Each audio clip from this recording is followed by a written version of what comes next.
Real Madrid azarkeşləri komandada böyük qalmaqal yaradıb.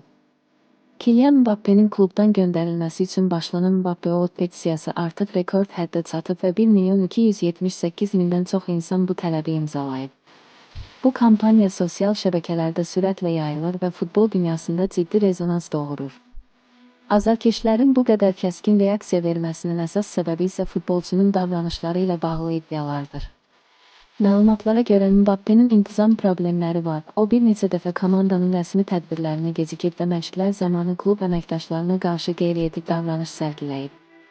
Bundan əlavə, onun zədəli olduğu dövrdə İtaliyaya səfər etməsi də fanatların narazılığını daha da artırıb. Bütün bunlara baxmayaraq, Mbappe 2024-cü ildən Real Madridin ən önəmli oyuncularından biri hesab olunur və hələ də komandanın əsas hücum güclərindən biridir. İndi isə hamını düşündürən sual budur. Bu böyük təzyiq nəticə verəcək və Mbappe komandadan ayrılacaq, yoxsa bu sadəcə azarkeşlərin emosional reaksiyası olaraq qalacaq? Səncə Mbappe Real Madriddə qalmalıdır, yoxsa getməlidir? Kanala abunə olmağı və şərhlərdə öz fikrini yazmağı unutmayın.